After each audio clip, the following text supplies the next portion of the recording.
नमस्कार, मैं अशोक कुमार पांडे और स्वागत है आपका टीसीएच पर। हाजिर हूं इजराइल, फलस्तीन, लेबनान और इसके बहाने दुनिया भर की खबरें लेकर। पिछला वीडियो जब मैंने बनाया था तो अभी हसन नसरुल्लाह की डेथ कंफर्म नहीं हुई थी। आईडीएफ कह रहा था कि डेथ कंफर्म है, लेकिन हिजबुल्लाह की तरफ से कोई बयान नहीं आया था। जब तक हिजबुल्लाह का बयान आता उसके पहले वीडियो जा चुका था। हसन नसरुल्लाह की जो मौत है वो बहुत सारे सवाल खड़े कर रही है। उस दिन भी मैंने कहा था कि अगर ये मौत हुई है तो ये बहुत सारे सवाल खड़े कर रही है, और उसमें सबसे बड़ा सवाल यह है कि आखिर उनके ठिकाने का सही पता किसने दिया। क्योंकि अब सब लोग जानते हैं कि एक मल्टी स्टोरी बिल्डिंग के 60 फीट नीचे जो बंकर था, उस बंकर में हसन नसरुल्लाह थे। उस जगह की एग्जैक्ट पोजीशन किसने बताई, यह सवाल बिल्कुल सबके सामने है। और जो सबसे बड़ी खबर आ रही है, जिस चीज को लेकर सबसे ज्यादा चर्चा है और जिसका शक मैंने उस दिन जताया था, वो ये कि अंदर के एक आदमी ने, एक मोल ने यह सारी की सारी जासूसी करके और जो इंफॉर्मेशन है वो इजराइल को दी है। और यह जो मोल है वो ईरानी मोल है। इसके पहले जब हानिया की डेथ हुई थी, हानिया को मारा गया था, तब भी मैंने यह कहा था कि बिना किसी मोल के, बिना किसी अंदरूनी आदमी के ऐसा पॉसिबल ही नहीं है कि इतना एग्जैक्ट लोकेशन किसी की एग्जैक्ट टाइम पर पता हो।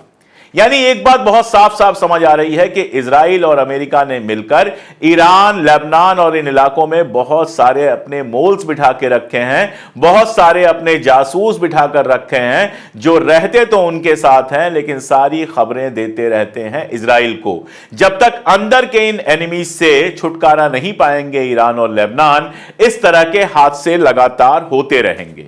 उनके जाने के बाद, नसरुल्लाह की जब डेथ उन्होंने डिक्लेयर कर दी, उसके तुरंत बाद जितने भी उनके लीडर्स मारे गए थे उनकी जगह पर नए लोगों का अपॉइंटमेंट किया गया है। और हिजबुल्लाह का जो नया हेड बनाया गया है वो बनाया गया है हसन सैफीदीन को। हसन भतीजे हैं नसरुल्लाह के, लेकिन एक बड़ी बात उनके साथ यह है कि हसन नसरुल्लाह फिर भी बातचीत वगैरह थोड़ा जो प्रोसेस था उसमें बिलीव करते थे, शायद इसीलिए उनकी जान भी गई। मैं आगे बात करूंगा।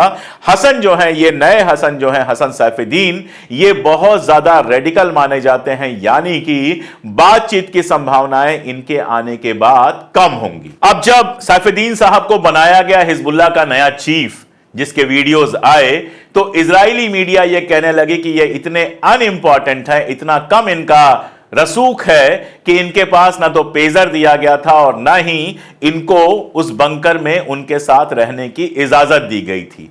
यही वो बात है जो इंटरनेशनल मीडिया को समझ में नहीं आती कि हिजबुल्लाह हो, हमास हो, या इस तरह के जितने भी ऑर्गेनाइजेशंस हैं जिनको ये पता है कि कभी भी किसी को भी मारा जा सकता है, वो सारे अंडे एक जगह नहीं रखते, वो सारे लोग एक जगह नहीं रखते। लीडरशिप का एक हिस्सा बचा के रखा जाता है जो तुरंत जगह ले सके, और इसीलिए एक आदमी के मारे जाने के बाद तुरंत दूसरा आदमी जगह ले लेता है। अब इनके आने के बाद नए चेंजेस क्या होंगे ये देखना होगा, क्योंकि बाइडेन अब फिर से एक बार बात करने लगे हैं कि मैं बात करूंगा नेतन्याहू से, उस इलाके में जंग बढ़नी नहीं चाहिए। हिजबुल्लाह ने तो कह दिया है कि अब ये जंग कंप्लीट जंग है, अब पूरी जंग है, अब फुल स्केल वार है, अब ये जंग लगातार होगी। लेकिन बाइडेन कह रहे हैं कि फुल स्केल वार ना हो, इसके लिए मैं कोशिशें करूंगा।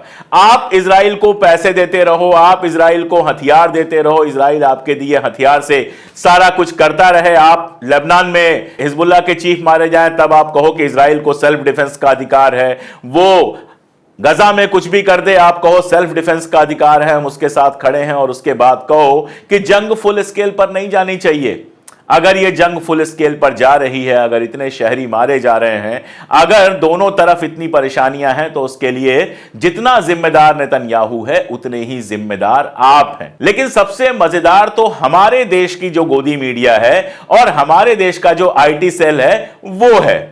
हिजबुल्लाह के चीफ की डेथ की खबर मिलते ही इनको ऐसे लगा जैसे इनका कोई दुश्मन मारा गया, और इन्होंने खुशियां मनाना शुरू कर दिया, पूरे सोशल मीडिया पर तमाशा करना शुरू कर दिया। कई बार तो ऐसा लगता है कि अगर कल को इजराइल हिंदुस्तान के ऊपर आक्रमण कर दे तो ये हिंदुस्तान छोड़कर जाकर इजराइल के साथ खड़े हो जाएंगे।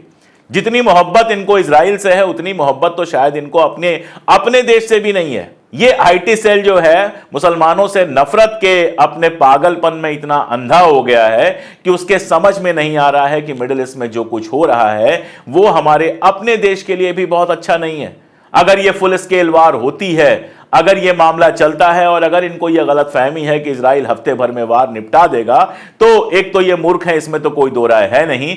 दूसरा, इनके पास जरा सी भी इतिहास की जानकारी नहीं है। एक बात लगातार चल रही है कि ईरान क्यों नहीं आक्रमण कर रहा है। ईरान के जो नए राष्ट्रपति हैं उन्होंने एक बात कही और बहुत इंपॉर्टेंट बात कही। उन्होंने ये कहा कि अमेरिका और यूरोप के देश लगातार हमसे ये कह रहे थे कि आप हमला मत कीजिए, क्योंकि हम दोनों मुल्कों में सीज फायर कराने वाले हैं। उधर हमास के साथ भी सीज फायर कराने वाले हैं और लेबनान के साथ भी सीज फायर कराने वाले हैं। और ईरान लगातार यही मैसेज हिजबुल्लाह को भेज रहा था कि सीज फायर जल्दी होने वाला है, तो इसको फुल स्केल एस्केलेशन पर मत ले जाओ, एक लिमिट में रहकर सारी जंग करो।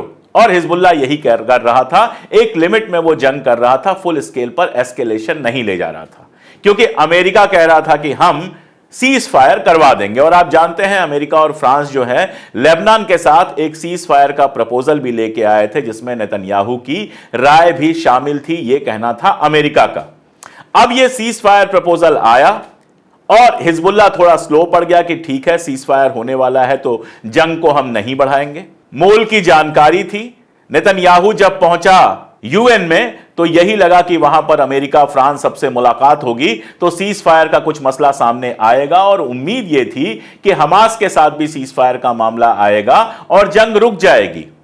और इसी समय धोखा दिया ईरान को, आप कह लो हिजबुल्लाह को, आप कह लो हमास को, सबको धोखा दिया इजराइल ने। और जिस समय बेंजामिन नेतन्याहू वहां पर थे उसी समय यह हमला किया गया और उसके बाद से हमला लगातार जारी है। इनका दावा है कि हमले जो हैं वो सिर्फ हिजबुल्लाह के लोगों पर हो रहे हैं, लेकिन सब जानते हैं कि हमलों में लगातार औरतें और बच्चे मारे जा रहे हैं, आम शहरी मारे जा रहे हैं। और ये जो साइकोलॉजिकल वारफेयर होता है, ये दुनिया भर में माहौल ऐसे बनाता है जैसे इजराइल जीत रहा है। जिन लोगों को थोड़ा भी इतिहास पता है वो जानते हैं कि 2006 के समय ऐसी ही जंग हुई थी, लंबी जंग चली थी और फिर इजराइल को मुंह की खानी पड़ी थी, वापस लौटे थे। जब अफगानिस्तान में अमेरिका था और हमारे जैसे लोग उस समय कह रहे थे कि अफगानिस्तान से आज नहीं तो कल अमेरिका को जाना पड़ेगा, तो कोई मानने को तैयार नहीं था। लेकिन फाइनली क्या हुआ, अमेरिका को जाना पड़ा, अफगानिस्तान और बुरे हाल में पहुंच गया। और जिस तरह तालिबान का शासन आया वो औरतों के लिए, कम से कम औरतों के लिए तो कहीं से बेहतर शासन नहीं है। अगर सही वक्त पर सही ताकतों के साथ समझौता करके अमेरिका वापस लौट गया होता तो अफगानिस्तान आज और ज्यादा फल फूल रहा होता। अगर केवल पॉलिटिकल मसलों को हम ध्यान में रखें, अगर थोड़ी देर सोशल मसलों को छोड़ दें, हम अगर केवल पॉलिटिकल मसाइल की बात करें तो अमेरिका के जाने के बाद अफगानिस्तान में विकास ही हो रहा है, कहीं से वो पीछे नहीं जा रहा है। लेकिन जो कहने का मतलब यह है कि एक समय जो लग रहा था कि अमेरिका अफगानिस्तान से कभी नहीं जाएगा, आपने देखा कि कैसे लगभग दुम दबा के वहां से वो भागा है। और ऐसे तमाम एग्जाम्पल हैं। दरअसल तुरंत की लड़ाई, जल्दी की लड़ाई इजराइल के लिए बहुत फायदेमंद है। इसीलिए इजराइल चाहता है कि ईरान कैसे भी हमला कर दे। फिर वो क्या करेगा, वही हवाई हमले ईरान के ऊपर करेगा। ईरान कुछ डिफेंस करेगा, कुछ डिफेंस नहीं करेगा। कुछ लोग मारे जाएंगे इजराइल में, कुछ लोग मारे जाएंगे ईरान में, और जंग लंबी नहीं चलेगी। चीजें सेटल हो जाएंगी, अमेरिका बीच में आ जाएगा, कुछ हो जाएगा, चीजें सेटल करा दी जाएंगी। लेकिन अगर जंग लंबी चलती है तो वो इजराइल के लिए नुकसानदायक होगी। अभी आपको पता है कि मूडी ने 2 दिन पहले उसकी रेटिंग घटा दी है। जिस दिन वो नसरुल्लाह को मार रहा था, जिस दिन बम गिरा रहा था, उस दिन मूडी ने उसकी रेटिंग गिरा दी है। और वहां के अखबारों का मानना है कि मूडी के रेटिंग गिराने का एक ही मतलब है कि इजराइल लगातार और गरीब होता चला जाएगा। अब आप स्वेज कैनाल वाले रूट को देख लीजिए, जहां से हूथी ने लगातार हमले किए हैं और जहाजें जाने नहीं दी हैं। इजिप्ट का कहना है कि स्वेज कैनाल रूट में 6 बिलियन से ज्यादा ट्रेड का नुकसान हुआ है। जाहिर तौर पे इसमें इजराइल के ट्रेड का भी अपना नुकसान है। बहुत सारी जहाजें इजराइल की जो जाती थी इधर से, वो जानी बंद है, इजराइल पहुंचनी भी बंद है और आनी भी बंद है। जमीन वाले रूट से कोशिश की जा रही है, जो स्लो है, जो मुश्किल है, जिसमें खर्चा ज्यादा है। तो एक तो आपको लगातार ये ट्रेड का नुकसान हो रहा है, अंदर लगातार बनी हुई है हलचल, उसके चलते नए इन्वेस्टर्स नहीं आ रहे हैं, टूरिस्ट नहीं आ रहे हैं। तो एक तो आपकी इकॉनमी ऐसी ही परेशान है। और जितनी लंबी ये जंग चलेगी, आपको लगातार हथियारों की, लगातार पैसों की जरूरत पड़ेगी और इकॉनमी ड्रेन करेगी, जिसकी वजह से आपको आज नहीं तो कल पीछे हटना पड़ेगा। यह स्ट्रेटजी ऐसी है जिस स्ट्रेटजी से इस लड़ाई को लड़ा जा सकता है। अगर इसकी जगह पर तुरंत खत्म करने वाली स्ट्रेटजी आप लेंगे तो हमेशा इजराइल फायदे में रहेगा, जैसे वो बेरूत पे गया, बम गिराया, चला आया।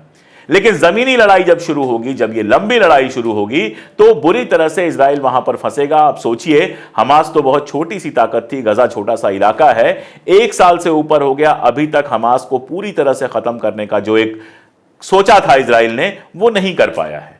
तो यहां तो लेबनान बड़ा इलाका भी है, हिजबुल्लाह बड़ी ताकत भी है और लगातार ईरान से उसको सपोर्ट भी है। तो यह लड़ाई कितनी लंबी चल सकती है, आप ये सोचिएगा। इस लंबी लड़ाई में जो उसका ड्रेनेज होगा वो इजराइल को पीछे हटने पर वैसे ही मजबूर करेगा जैसे 2006 में वो पीछे हटे थे। अब जाहिर है कि हसन नसरुल्लाह के मारे जाने के बाद, और यह सवाल भी यहां उठाया जाना चाहिए कि जब ये लोग जानते थे कि इस तरह की लड़ाई में अगर इजराइल हमला करता है तो बेरूत को नहीं बचा पाएंगे, तो जरूरी तैयारियां क्यों नहीं की गई, यह भी सवाल उठता है।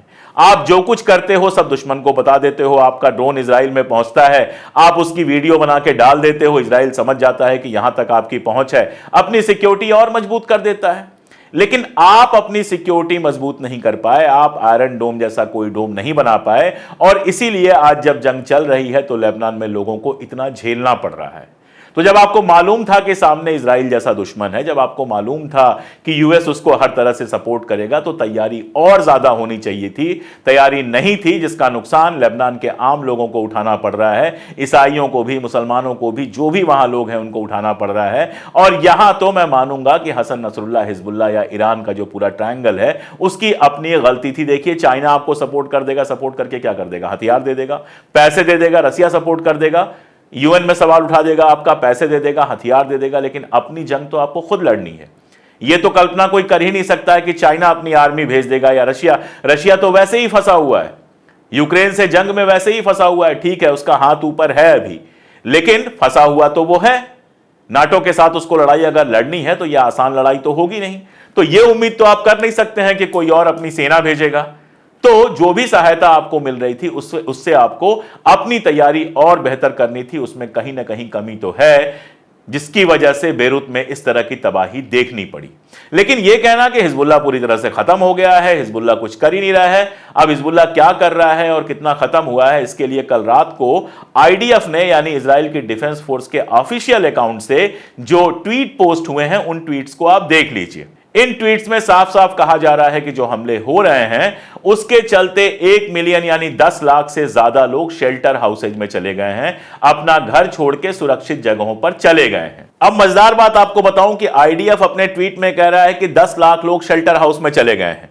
अब 10 लाख लोग शेल्टर हाउस में सिर्फ पटाखों से तो नहीं चले जाएंगे, कुछ ना कुछ नुकसान कहीं ना कहीं हुआ होगा जिसकी वजह से वो चले गए होंगे शेल्टर हाउस में, डर पैदा हुआ होगा। आप अपना घर छोड़ के कब जाते हैं? तभी जाते हैं जब भूकंप आता है, कोई खतरा होता है, ऐसे ही तो आप नहीं चले जाएंगे।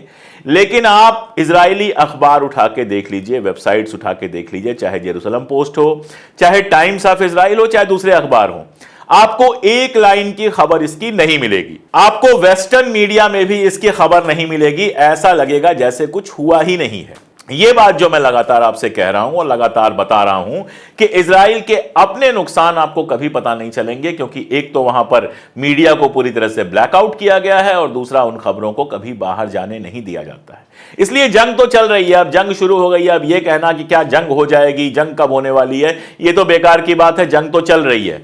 यमन के ऊपर इजराइल ने हमला किया, उनका नुकसान हुआ। उसके तुरंत बाद यमन ने, यानी हूथी ने, अमेरिकी ड्रोन मार के गिरा दिए, M16 कहा जा रहा है, मार के गिरा दिए। उसने कहा कि अब अगला हमला तेल अवीव पे होगा, और हमला वो कर सकता है। पहले भी उसने तेल अवीव पे हमला किया है। इराकी मिलिशिया लगातार हमला कर रहा है। इराकी मिलिशिया का एक बयान था जो बहुत इंपॉर्टेंट था। उन्होंने कहा कि अगर जंग फुल स्केल पे शुरू होती है और पूरा मिडिल ईस्ट जंग में जाता है तो पहली मिसाइल जो हम फेंकेंगे वो यूएई पे फेंकेंगे, क्योंकि यूएई मदद कर रहा है इजराइल की। और अभी नसरुल्लाह की जिस तरह से डेथ हुई है और उसके बाद जिस तरह से यमन पे हमला हुआ है, यह कहा जा रहा है कि यूएई अपनी जमीन और बाकी सारी चीजें, अपना एयर स्पेस प्रोवाइड करा रहा है।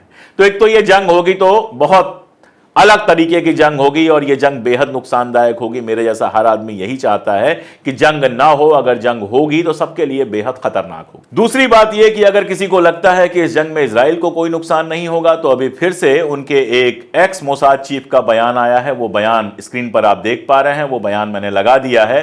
वो बयान आप पढ़ सकते हैं, जो बार बार ये कह रहे हैं, और मोसाद के ex chief, ex army officer सब ये बात कह रहे हैं कि यह लड़ाई जितनी लंबी चलेगी और यह लड़ाई जब तक चलेगी, इजराइल को खुद काफी नुकसान होगा। तो ये जंग चलेगी, अब जंग शुरू हो गई है।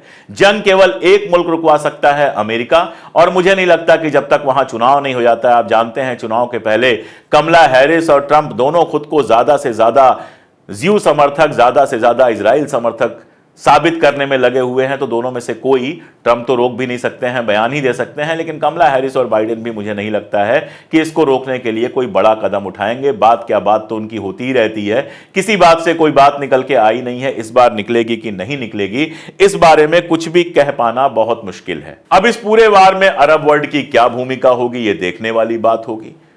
मैंने आपको बताया था कि सऊदी अरब के जो क्राउन प्रिंस हैं, उन्होंने पहले कहा कि पर्सनली मेरा फलस्तीन में कोई इंटरेस्ट नहीं है, लेकिन जो यंग जनता है सऊदी अरब की, वो पूरी तरह से फलस्तीन के बीच में खड़ी है।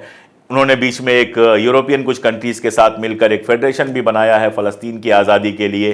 रोज बयानात आते रहते हैं, कभी किसी के बयान, कभी किसी के बयान, लेकिन जब जंग शुरू होगी तब समझ में आएगा कौन किसके साथ है। और फिर भी अगर अमेरिका इतने सब के बावजूद भी ये जंग रुकवा देता है तो ये केवल मिडिल ईस्ट के लिए नहीं, पूरी दुनिया के लिए बड़ी अच्छी खबर होगी, क्योंकि ये मैं कई बार बता चुका हूं, आज मैं दोहराने नहीं जा रहा कि ये जंग थर्ड वर्ल्ड वार की शक्ल ले सकती है। और कम से कम मैं तो कभी नहीं चाहूंगा कि इस तरह की कोई जंग हो जिसमें पूरी दुनिया के ऊपर तबाही आए।